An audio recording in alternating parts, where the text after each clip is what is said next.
Et je reçois régulièrement des messages pour me dire, tiens, ça serait bien de refaire venir Anne Tuffigo.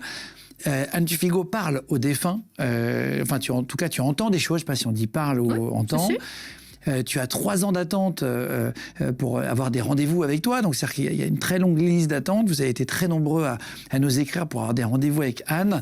Et après l'émission, je me suis quand même interrogé sur le sujet parce que je vais vous expliquer la vérité. J'ai un ami qui a emmené, ils y sont allés en couple, ils sont allés parce que sa femme voulait absolument rencontrer Anne. Elle a été gentille, elle les a reçus. J'explique parce que c'est important dans la narration de l'histoire, dans ce que vous allez entendre. Et tu as dit un prénom à la femme d'un de mes meilleurs amis. Comme quoi son père avait trompé sa mère avec un tel. Le soir, elle appelle sa mère qui habite en Sardaigne, qui sont sardes, des gens qui parlent à peine français, qui habitent à l'étranger, qui n'ont pas Internet, qui sont très âgés, et lui dit, est-ce que maman, ça te dit Et sa mère se met à pleurer immédiatement. Et effectivement, ce que tu lui avais dit était vrai, avec le vrai prénom. Et donc, ça nous avait tellement marqué.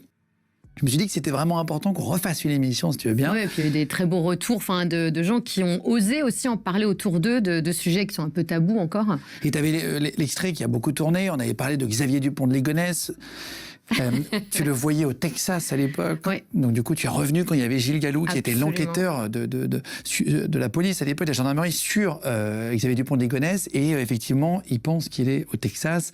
Donc tu sors ça 2 ans avant, c'est assez impressionnant. Je suis passionnée de ça, moi. Tu as prédit un tsunami. Je rappelle un peu de quoi on va parler, le programme, mais tu as deviné le sujet de bac de français de ta fille. Tu as empêché, depuis qu'on s'est vu, le suicide d'un homme. On va parler de Dominique Pellicot, l'ex-mari de Gisèle Pellicot. Toi, tu vois des choses et je vais te poser la question sur ce que tu penses de lui. Je t'en prie. Vous allez voir, c'est surprenant aussi. Tu as sauvé la vie d'une dame en prédisant son cancer. Tu te dis, moi, je vois que vous avez quelque chose qui ne va pas, même un médecin qui est venu te voir.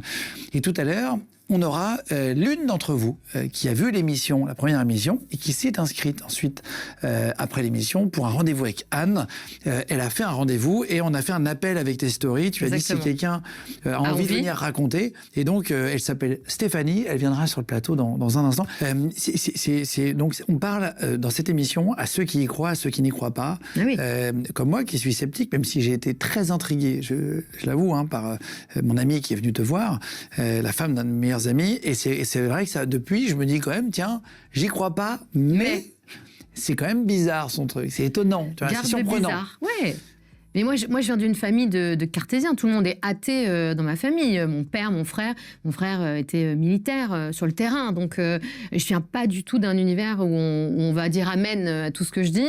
Et donc, j'ai l'habitude. Non, mais c'est de savoir, est-ce que tu parles à des défunts ou est-ce que tu parles à des entités qui se font passer pour être défunts? C'est ce que disent la religion et personne n'est d'accord là-dessus. En fait, moi, ma propre démarche empirique, c'est de parler au nom de gens que je n'ai moi-même jamais connus. Tous ceux qui viennent me voir pour parler à leurs défunts, je peux pas faire de devinettes, je ne connaissais pas ces gens, parfois ils sont morts bien avant que je sois née, et c'est ça qui est intéressant même pour moi, c'est de pouvoir témoigner de ça, et qu'ensuite les gens comme ton ami aillent interroger les familles ou aillent se renseigner.